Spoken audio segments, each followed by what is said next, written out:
Hello बच्चों, आज हम पढ़ेंगे क्लास 11 के अंतरा का पहला चैप्टर कबीर। इस पाठ में कबीर के 2 पद दिए गए हैं। कबीर जातिगत और धार्मिक पक्षपात का खंडन किया करते थे और ईश्वर को एक ही मानते थे। वह राम रहीम की एकता पर विश्वास करते थे और लोगों को भी इसके प्रति जागरूक किया करते थे। पहले पद में कबीर ने हिंदू और मुसलमान दोनों धर्मों के लोगों के बारे में बताया है कि दोनों धर्मों के लोग अपने अपने धर्म को बड़ा बताकर उसकी आड़ में न जाने क्या क्या काम किया करते हैं और आपस में भेदभाव रखकर अपने अपने धर्म का बखान किया करते हैं। तो आइए शुरू करते हैं और पढ़ते हैं कबीर का पहला पद।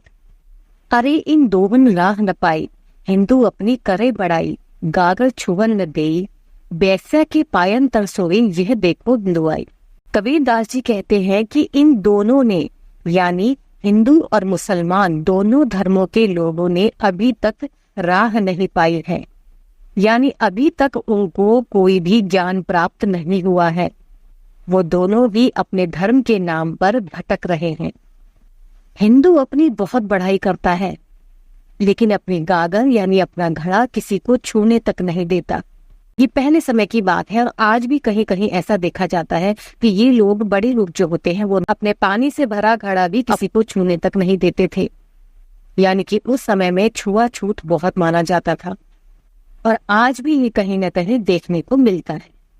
लेकिन कबीर दास जी कहते हैं कि ये कैसा हिंदुत्व है कि यही ऊंची जाति के लोग जो नीची जाति के लोगों को अपनी गागर, अपना घड़ा तक छूने नहीं देते, वही लोग वैश्या के पैरों के तले सोए रहते हैं। मुसलमान के पीर औलिया मुर्गी मुर्गा खाई, खाला केरी बेटी ब्याहे, घर ही में करे सगाई। दूसरी तरफ जो मुसलमानों के पीर औलिया यानी जो इनके धर्म गुरु होते हैं, वो धर्म के नाम पर मांस खाते हैं, मुर्गा कटवाते हैं।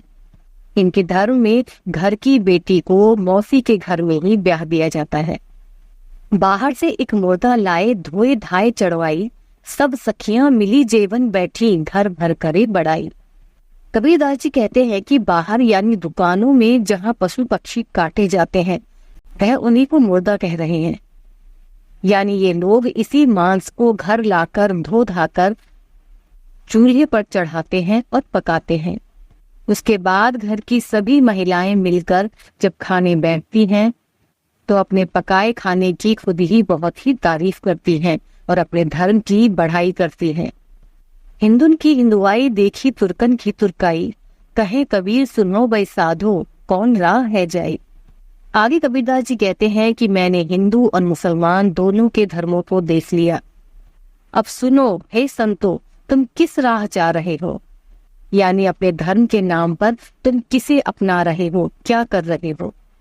इस पूरे पद में कबीर ने ये बताने का प्रयास किया है कि धर्म के नाम पर हिंदू और मुसलमान दोनों ही भटक गए हैं, क्योंकि उन्हें ठीक से खुद ये नहीं पता है कि उनका धर्म क्या कहता है। असल में वो अपने धर्म के नाम पर खुद को बड़ा बताते हैं। जात पात छुआछूत के नाम पर अपने धर्म को गलत तरीके से प्रस्तुत करते हैं। कोई भी धर्म किसी बेजान की बलि नहीं मांगता।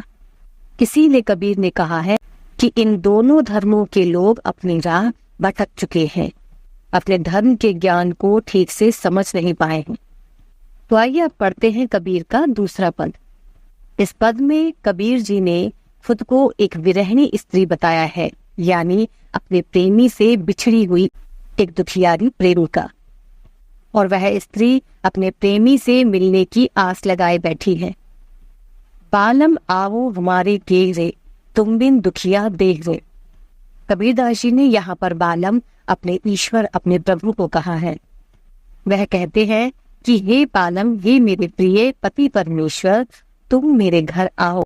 मेरा जो ये शरीर है, ये आत्मा है, तुम्हारे बिना दुखी है। सब कोई कहे तुम्हारी नारी, मोह को लगत लाज रे, दिल से नहीं लगाया तब लग कैसा स्नेह रे। हे प्रिय, अब तो मुझे हर कोई तुम्हारी प्रेमिका कहकर पुकारता है और मुझे ये सुनकर बहुत ही लाज, बहुत ही शर्म आती है। कबीरदास जी के कहने का ये अर्थ है कि वह ईश्वर भक्ति में इतने लीन रहते हैं कि ये समाज अब उन्हें ईश्वर की स्त्री, ईश्वर की नारी या ईश्वर की प्रेमिका कहकर पुकारता है। लेकिन हे प्रभु, जब तक तुमने मुझे इस दिल से नहीं लगाया तब तक ये कैसा प्रेम है। यानी जिस प्रकार मैंने आपको अपने हृदय से, अपने तन मन से लगा लिया है, उसी प्रकार मुझे आपका भी प्रेम चाहिए, आपके चरणों में जगह चाहिए। अन्न न भावे नींद न आवे, ग्रह बन धरे न धीर रे, कामिन को है बालम प्यारा, जो प्यासे को नीर दे। कबीरदास जी कहते हैं कि हे प्रभु, आपके दर्शन के बिना मैं ऐसा हो गया हूँ कि न मुझे अन्न भाता है और न नींद आती है। घर और बाहर मुझे कहीं भी चैन नहीं आता। आपके इस भक्त रूपी प्रेमिका को तो अपना बालम भी प्यारा है, अपने प्रभु ही प्यारे हैं। जिस प्रकार एक प्यासे को पानी चाहिए होता है, ठीक उसी प्रकार मुझे भी आपके दर्शन की प्यास है कोई ऐसा परोपकारी, पिवसो कहे सुनाए रे, अब तो बेहाल कबीर भयो है, बिन देखे जीव जाए रे। कबीरदास जी कहते हैं कि क्या कोई ऐसा परोपकारी है, क्या कोई ऐसा दया दिखाने वाला है मुझ पर, मेरी आप बीती को मेरे प्रभु से सुना दे।